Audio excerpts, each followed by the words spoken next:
Hi friends, Assalamu alaikum. Welcome back to our channel Zuha Kitchen.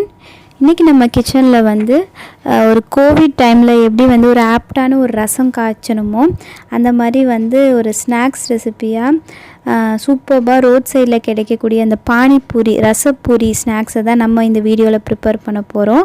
இது பார்த்திங்கன்னா நம்ம நார்மலாக ரோட் சைடில் கிடைக்கக்கூடிய இது மாதிரி ப்ரிப்பேர் பண்ண போகிறதில்ல. அந்த தூதுவளை அந்த மாதிரி கீரையை வச்சு தான் ப்ரிப்பேர் பண்ண போகிறோம். இப்போ பார்த்திங்கன்னா அந்த தூதுவளை செடியில் பறிச்சிட்ருக்காங்க. இது வீட்டுக்கு பக்கத்துலேயே கிடச்சிருந்துச்சி, அதனால் அது ரோட் சைடில் போய் பறிச்சிட்ருக்காங்க. இந்த தூதுவளையில் பார்த்திங்கன்னா நிறைய அந்த சளியை முறிக்கக்கூடிய தன்மை அதிகமாக இருக்குது. இது நம்ம நார்மலாக ரசமோ இல்லை தோசையில் கலந்து சாப்பிட்றதோ சாப்பிட்லாம். பட் கிட்ஸுக்குன்னு பார்த்திங்கன்னா இந்த பானிபூரி ரெசிபி ரொம்ப ரொம்ப பிடிக்கும். அதனால் இந்த தூதுவளையை இந்த பானிபூரி ரசத்தில் கலந்து நம்ம ப்ரிப்பேர் பண்ண போகிறோம்.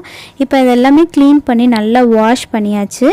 இப்போ இதை மிக்சர் ஜாரில் போட்டு நல்ல ஒரு ஃபைன் பேஸ்ட்டாக அரைச்சிட்டு நம்ம இதை ஃபில்ட்ரு பண்ணிட்டு தான் யூஸ் பண்ண போகிறோம். ஏன்னா அதில் நிறைய முள் இருக்கும் இல்லைங்களா, அதனால் ஃபைனாக அதாவது கரெக்டாக ஃபில்ட்ரு பண்ணிவிடுங்க. இதை ஃபில்ட்ரு பண்ணதை நம்ம என்ன பண்ண போகிறோம், அதில் அந்த ரா ஸ்மெல்லு ஒரு மாதிரி நம்ம தன்மைலாம் இருக்கும் அந்த தூதுவளையில். அதெல்லாம் இது பண்ணுறதுக்காண்டி நம்ம என்ன பண்ணுவோம், ஸ்டவ் டாப்பில் வச்சுட்டு ஒரு 4-5 வாட்டி நல்லா கொதிக்க வச்சுட்டு இதை ரசத்தோடு ஆட் பண்ணிக்க போகிறோம்.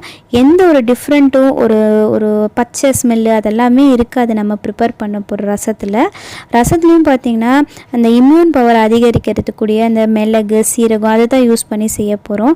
இப்போ பார்த்திங்கன்னா மிளகு சீரகம் பூண்டு பார்த்திங்கன்னா தோலோடவே நான் எடுத்திருக்கேன். அப்புறம் காரத்துக்கு ஏற்ப பச்சை மிளகா ஆட் பண்ணிக்கலாம். பூண்டு ஏன் தோலோடு எடுத்தீங்கன்னு பார்த்திங்கன்னா எல்லாமே நம்ம ஃபில்ட்ரு பண்ணி தான் இந்த ரசம் ப்ரிப்பேர் பண்ணுறதுனால நான் பூண்டு தோலோடு எடுத்திருக்கேன். இப்போ ஒரு மிக்சர் ஜாரில் இஞ்சி மிளகு சீரகம் பூண்டு பச்சை மிளகாய் இதெல்லாம் நல்லா ஒரு வாட்டி பல்ஸ் போட்டு எடுத்து வந்துடலாம். இப்போ இதை பல்ஸ் பண்ண பிறகு இதில் பார்த்திங்கன்னா ஒரு கையளவு புதினா கொஞ்சோண்டு கருவேப்பிலை ஆட் பண்ணிவிட்டு இதையும் நல்லா கிரைண்ட் பண்ணி எடுத்துக்கலாம். இப்போ இதை நல்லா கிரைண்ட் பண்ண பிறகு கொத்தமல்லியோட குவான்டிட்டி மட்டும் ஒரு 2-3 கை அளவுக்கு கொஞ்சம் கொஞ்சமாக பேட்சாக ஆட் பண்ணி நல்ல ஒரு ஃபைன் பேஸ்ட்டாக அரைச்சிட்டு இதை ஒரு ஸ்ட்ரெயினர் வச்சு நம்ம கம்ப்ளீட்டாக ஃபில்ட்ரு பண்ணி எடுத்துக்கலாம். எந்த ஒரு இதுவும் இல்லாமல் அந்த எக்ஸ்ட்ராக்டை மட்டும் தூக்கி போடுற மாதிரி கம்ப்ளீட்டாக ஃபில்ட்ரு பண்ணி எடுத்துக்கோங்க. இந்த ரசம் பார்த்திங்கன்னா இப்போ நான் ஊற்றுறது பார்த்திங்கன்னா அந்த தூதுவளை ரசம் அந்த காய்ச்சி வச்சோம் இல்லைங்களா, அதையும் உள்ளே சேர்த்துக்கலாம். அப்புறம் புளி நிறைய ஊற வச்சுருக்கோம். இது கொட்டை இல்லாத புளின்றதுனால நான் மிக்சர் ஜாரில் போட்டு அரைச்சிட்டு ஃபில்ட்ரு பண்ணி ஆட் பண்ணிக்கிறேன். நீங்கள் கொட்டையோடு சேர்த்திங்கன்னா ஊற வச்சு கையில் கரைச்சி ஆட் பண்ணிக்கோங்க. இந்த ரசம் பார்த்திங்கன்னா ஒரு கிட்டத்தட்ட ஒரு 10 லிட்டர் தண்ணியில் செஞ்சுருக்கோம். இப்போ தேவையான அளவு உப்பு போட்டுட்டு சாட் மசாலா சேர்த்துக்கலாம். இதில் ஆம்ச்சூர் பவுடர் கூட நாங்கள் ஆட் பண்ணியிருக்கோம். இது பார்த்திங்கன்னா இந்த பூரி இருக்குது இல்லைங்களா, இது ரெடிமேடாக டிபார்ட்மெண்ட் ஸ்டோர்ஸ் ப்ரொவிஷனல் ஸ்டோர்ஸ் அந்த மாதிரி கிடைக்கிது. அதை தான் வாங்கி நான் இதை ப்ரிப்பேர் பண்ணியிருக்கேன். இப்போ எண்ணெய் நல்லா சூடாயிடுச்சு. இதை கொஞ்சம் கொஞ்சமாக போட்டு நம்ம பொரிச்சு எடுத்துக்கலாம். இதோட பேக்கெட் பார்த்திங்கன்னா நான் 1 kg 70 rupees கொடுத்து வாங்கினேன். பார்த்திங்கன்னா ஒரு 300-350 பூரிக்கிட்ட எனக்கு கிடச்சிச்சு. எங்களோட ஃபேமிலி பெருசுன்றதுனால நான் 1.5 kg பொரித்து இதை எல்லாத்துக்கும் நாங்கள் எல்லாருமே ஷேர் பண்ணி சாப்பிட்டோம். இப்போ கொஞ்சம் கொஞ்சமாக இதை நம்ம பொரித்து எடுத்து வச்சுக்கலாம். இந்த பூரியோட டேஸ்ட்டும் ரொம்ப ரொம்ப சூப்பராக இருக்குது. எந்த ஒரு டிஃப்ரெண்ட்டும் இல்லை, கடையில் கிடைக்கக்கூடிய மாதிரியே நமக்கு இருக்குது. அதுவும் எந்த நொறுங்கலை, அந்த சூப்பரான கரெக்டான இதில் இருக்குது நமக்கு ரசம் ஊற்றி சாப்பிட்றதுக்கு. இப்போ பூரி எல்லாமே நம்ம பொரித்து ப்ரிப்பேர்டாக ரெடியாக இருக்குது. இந்த பக்கம் பார்த்திங்கன்னா நம்ம உள்ளே வைக்கிற ஸ்டஃபிங் இன்னொரு பக்கம் ரெடி பண்ணிக்கலாம். இந்த ஸ்டஃபிங் பார்த்திங்கன்னா நான் பொட்டேட்டோ அந்த மாதிரி ஐட்டம் வச்சு ஸ்டஃபிங் ரெடி பண்ணியிருக்கோம். பொட்டேட்டோ பார்த்திங்கன்னா ஒரு 1 கிலோ அளவுக்கு நல்லா வேக வச்சு எடுத்து வச்சுருக்கேன். இது நல்லா மேஷ் பண்ணி எடுத்துக்கலாம். இது மேஷ் பண்ணிட்ட பிறகு ஆனியன்ஸ் பார்த்திங்கன்னா ஒரு 1 கிலோ அளவுக்கு ஃபைனாக சாப் பண்ண ஆனியன்ஸ் சேர்த்துக்கோங்க. இது நான் நிறைய செய்கிறனால இவ்வளோ இது பண்ணுறேன். அப்புறம் கொஞ்சமாக கிரேட் பண்ணி வச்சுருக்க கேரட்ஸ் ஆட் பண்ணிக்கோங்க. அப்புறம் தேவையான அளவு சால்ட்டு, உங்கள் டேஸ்ட்டுக்கு ஏற்றாப்புல கொஞ்சமாக மிளகாய்த்தூள் ஆட் பண்ணிக்கோங்க. அப்புறம் கொஞ்சோண்டு இதில் வந்து சாட் மசாலா கூட ஆட் பண்ணிக்கலாம். ஆம்ச்சூர் பவுடர் கூட ஆட் பண்ணிக்கோங்க. கொஞ்சமாக மல்லி இலையும் ஆட் பண்ணிக்கலாம்.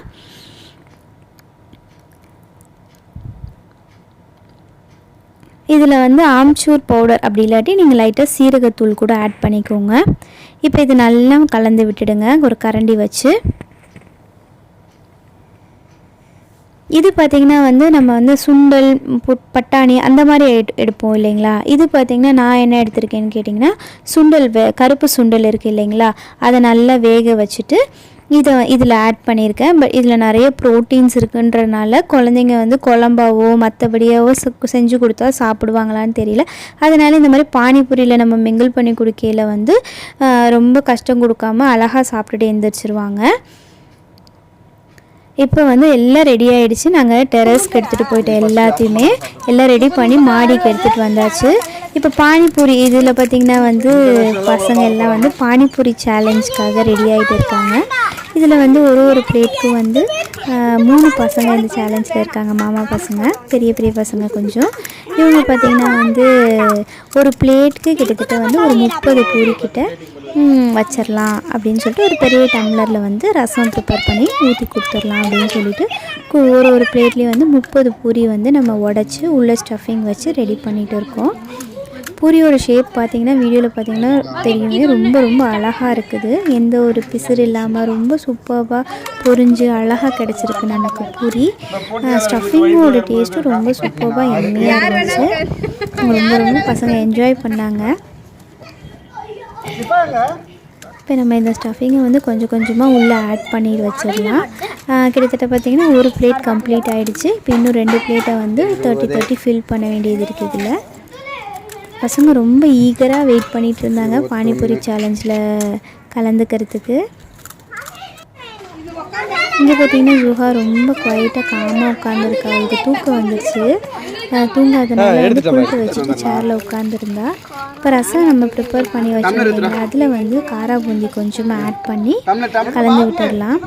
இப்போ பாருங்க சேலஞ்சுக்கு உண்டான அந்த பானி பூரி ரசம் எல்லாம் ரெடியாக இருக்குது. இப்போ பசங்களை கூப்பிட்டு நம்ம அசம்பிள் பண்ணி சேலஞ்சை ஆரம்பிக்கிறது தான் வேலை. எல்லாம் கரெக்டாக அரேஞ்ச் பண்ணி ரெடியாக வச்சாச்சுப்பேன். பசங்களும் ரொம்ப ரொம்ப ஈகராக இருக்கானுங்க பானிபூரி சேலஞ்சில் கலந்துக்கிறதுக்கு. இப்போ எல்லாத்துக்கும் வந்து பிளேட் பண்ணியாச்சு. ஒரு 30 பூரி ரசம் எல்லாம் ரெடியாக இருக்குது. பசங்களும் ரெடியாக நின்று சேலஞ்சுக்கு ரெடியாடா.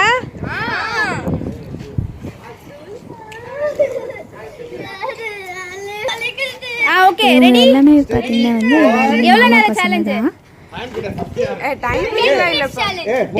யார் ஃபர்ஸ்ட் ஆனா சீக்கிரம் சாப்பிடணும். ஆமா 30 பூரி இருக்கு. யார் ஃபர்ஸ்ட் சாப்பிடுறீங்களா பார்க்கலாம். ஓகே டைமிங் கிடையாது, இருக்கிறது அப்படியே கம்ப்ளீட் பண்ணணும். ரசமும் கம்ப்ளீட் பண்ணணும், பூரியும் கம்ப்ளீட் பண்ணணும். யார் ஃபர்ஸ்ட்னு பார்க்கலாமா? Ready start. இது நாங்கள் ப்ரிப்பேர் பண்ணுறதுக்குள்ள எல்லாம் ஸ்டார்ட் பண்ணிட்டாங்க. மெதுவாக போகிறேன் ரொம்ப ட்ரை பண்ணாங்க பசங்க. பட் எந்தளவுக்கு எவ்வளோ யார் கம்ப்ளீட் பண்ண போகிறாங்க அப்படின்றது எனக்கு தெரியல. இது பார்த்திங்கன்னா நாங்கள் வந்து ஒரு 6 o'clock டெரஸ்க்கு வந்தோம். பட்டு அப்போவே கொஞ்சம் கொஞ்சமாக நாங்கள் எல்லாம் ப்ரிப்பேர் பண்ணி ரெடியாக வைக்கிறதுக்குள்ளே இருட்டிடுச்சு. அது பசங்களோட ஃபேஸே வந்து கரெக்டாக தெரியலை. எங்களுடைய தாட்டே வந்து சீக்கிரமாக வெளிச்சத்தில் இந்த வீடியோ கவர் பண்ணோன்னு தான்.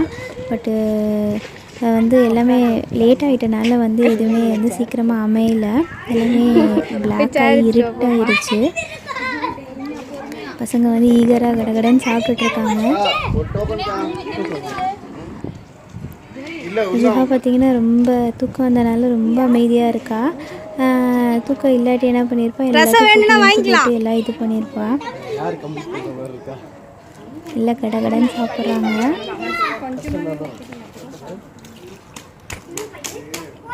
ரேஹான் எவ்வளோ சாப்பிட்ருக்க? ஓரளவுக்கு வந்து பசங்க வேகமாக சாப்பிட்ருக்காங்க. 30 பூரி அப்படின்னா எந்தளவுக்கு நிறையா சாப்பிட்ருக்கியா, எந்தளவுக்கு கம்ப்ளீட் பண்ண முடியும் அப்படின்றது எனக்கு தெரியல. பட் பசங்க வந்து விடாமுயற்சியாக ட்ரை பண்ணிகிட்டே இருக்காங்க எல்லோரும். ரேஹான் பார்த்திங்கன்னா ரொம்ப குவைட்டாக காமாக இதாக சாப்பிட்டுட்ருக்கான்.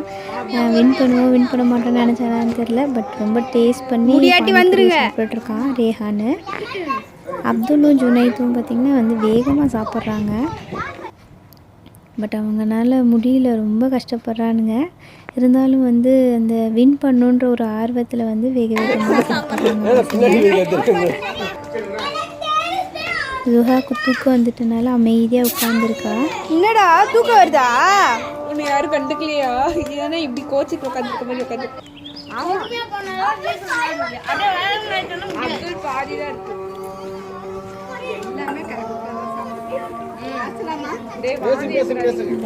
வீடியோ பார்த்திங்கன்னா ஃபுல்லாக ரொம்ப ஃபன்னாக போச்சு. ரொம்ப என்ஜாய் பண்ணோம் எல்லாருமே. பெரியவங்களுக்கு எல்லாருமே என்ஜாய் பண்ணி பார்த்தோம். எல்லாம் என்ஜாய் பண்ணி விளையாண்டோம். ஜாலியாக இருந்துச்சு வீடியோ கம்ப்ளீட்டாக.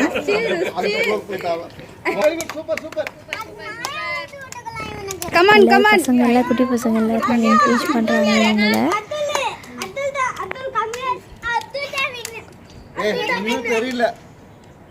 ரேஹான் ரொம்ப அப்படியே ஸ்லோவாக சாப்பிட்றாங்க. அப்துல் ரஹ்மான் அப்புறம் ஜுனைத் பார்த்திங்கன்னா வேக வேகமாக சாப்பிட்றாங்க சேலஞ்ச் வின் பண்ணுன்றதுக்காக.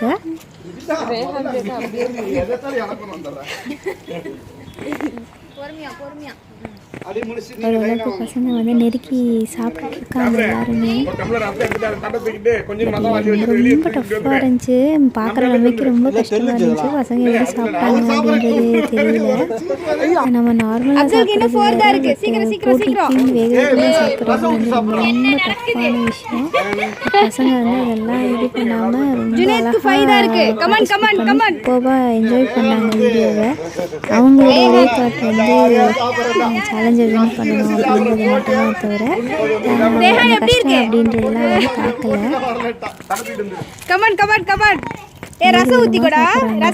பார்க்கல.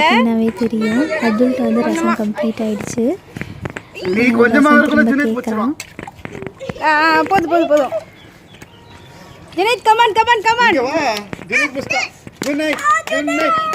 பசங்க இடையில தண்ணி வேற கேட்டாங்க. அவங்களுக்கு இதாக இருந்துட்டு கொஞ்சம் தண்ணியும் கேட்டு திருப்பி ஸ்டார்ட் பண்ணுறாங்க. கம்ப்ளீட் பண்ணிட்டாங்க ஃபுல்லாக. ரொம்ப கஷ்டமாக இருந்துச்சு நமக்கு பார்க்கவே. பாருங்க 2 பேர் ஆயிடுச்சு. பட் ரேஹான் ரொம்ப டேஸ்ட் பண்ணி ரசிச்சு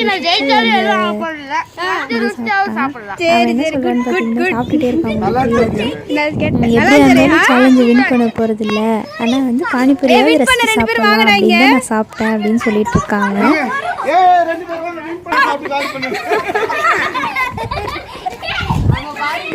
எல்லாருமே ரொம்ப என்ஜாய் பண்ணாங்க பசங்க எல்லாம். இப்போ இவங்க முடிச்ச பிறகு வந்து 50 ஸ்கிட்ஸு, அதாவது ஷரீஃப், ஐமன், ஆஃப்ரின் 3 பேரும் நாங்கள் வரோன்னு சொல்லிட்டு அவங்க எல்லாம் இது பண்ணாங்க. இவங்க எல்லாருமே வந்து ஒரு 7 பூரி கிட்ட வச்சு சாப்பிட்டுட்டு இருந்தாங்க. எனக்கு வந்து பார்த்திங்கன்னா ஷரீஃப் மேலே நம்பிக்கையே இல்லை. ஷரீஃப் வந்து சாப்பிட்றதே வந்து ரொம்ப ஸ்லோவாக சாப்பிடுவான். ஊட்டி விட்டா தான் சாப்பிடுவான். அப்படியே கொஞ்சம் கொஞ்சமாக பிச்சு சாப்பிடுவான். பட் அவன் வந்து அவனாக ரசம் ஊற்றி ரசம்லாம் இந்த ரசம் சாப்பிடவே மாட்டான். பட் இதெல்லாம் இது பண்ணது எனக்கே ரொம்ப ஆச்சரியமாக தான் இருந்துச்சு. எப்படி அப்படின்னு சொல்லிட்டு பார்க்கலாம். ஆஃப்ரின், ஐமன் 2 பேருமே இதாக பண்ணிகிட்ருக்காங்க. வேக வேகமாக சாப்பிட்றாங்க 2. அவங்களாவது கொஞ்சம் பெரிய பசங்க, இது ரொம்ப குட்டி கிட்ஸா எப்படி சாப்பிடுவாங்கன்னு தெரியல அப்படின்னு. ஆனால் இவங்க பார்த்திங்கன்னா உள்ள ஸ்டஃபிங் வைக்கல, வெறும் பூரி ரசம் இது மட்டும்தான் சாப்பிட்டாங்க. எப்படி சாப்பிட்றாங்க அப்படின்னு சொல்லிட்டு கேட்கலாம் அப்படின்னு சொல்லிட்டு நாங்களும் ஜாயின் பண்ணிக்கிறோம், நாங்களும் சாப்பிட்றோம் அப்படின்ட்டு அவங்களே வந்தாங்க. ஃபார்வர்டு வந்தாங்க. ஷரீஃப் விளையாட்டுக்கு எக்ஸ்ட்ரா 2 பூரி வைக்கிறேன்னு சொல்லிட்டு மாமாங்கெல்லாம் கிண்டல் பண்ணிட்டு இருந்தாங்க. இப்போ பார்த்தீங்கன்னா ஆஃப்ரின்ட்ட பார்த்தீங்கன்னா 3 பூரி இருக்குது. ஆஃப்ரின் வேகமாக சாப்பிட்றா, அவளும் அப்படி ஷரீஃப் மாதிரி தான் ரொம்ப ஸ்லோவாக சாப்பிட்றா. ஆஃப்ரினும் ஷரீஃப்ட்ட பார்த்தீங்கன்னா கையில் 1 இருக்குது, பிளேட்டில் 1 இருக்குது. ஐமன்ட்ட 3 இருக்குது பூரி, ஆஃப்ரின்ட்ட 2 இருக்குது. வேக வேகமாக சாப்பிட்றாங்க 3 பேருமே. எந்த அளவுக்கு கம்ப்ளீட் பண்ணுவாங்க, யார் கம்ப்ளீட் பண்ணுறாங்கன்றது தெரியல. ஷரீஃப்ட்ட 1 தான் இருக்குது. ஷரீஃபா வாயில் போட்டுருச்சு. ஷரீஃப் ஃபஸ்ட்டு சாப்பிட்டது டாலர் இதே பண்ண முடியல, நம்பவே முடியல. ஆஃப்ரின்ட்டு ஒன்று இருக்குது. செகண்ட் ஆஃப்ரின் கம்ப்ளீட் பண்ண போகுது. அவ்வளோதான், செகண்ட் ஆஃப்ரின் கம்ப்ளீட் பண்ணிடுச்சு. இது முடித்தோடனே பார்த்திங்கன்னா ஃப்ரெண்ட்ஸ் முடித்தோடனே வந்து ரொம்ப ஃபன்னாக என்ஜாய் பண்ணி போனோம். ஒரே sack race, lemon and spoon அப்படின்னு சொல்லிட்டு பசங்க ரொம்ப என்ஜாய் பண்ணாங்க.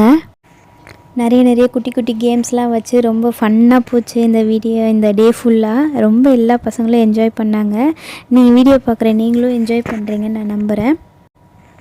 என்ஜாய் பண்ணுவீங்கன்னு நினைக்கிறேன். கண்டிப்பாக இந்த வீடியோ வந்து ஃபுல்லாக பாருங்கள். சூப்பர்பாக எண்டு வரைக்கும் ரொம்ப ஜாலியாக சூப்பர்பாக இருந்துச்சு. இந்த வீடியோ பிடிச்சிருந்துச்சின்னா லைக், ஷேர் அண்ட் சப்ஸ்கிரைப் பண்ணிவிடுங்க. இதில் வர பானிபூரி ரெசிப்பியை வந்து கண்டிப்பாக வந்து அந்த தூதுவளை இலையை வச்சு ட்ரை பண்ணி பாருங்கள். ட்ரை பண்ணி பார்த்துட்டு எப்படி வந்துச்சுன்னு மறக்காமல் கமெண்ட் பண்ணுங்கள் நம்ம ஜுஹா கிச்சனை. இன்னொரு நல்ல இன்ட்ரெஸ்டிங்கான வீடியோவோட பார்க்குறேன். அன்டில் தென் பாய், தேங்க்யூ.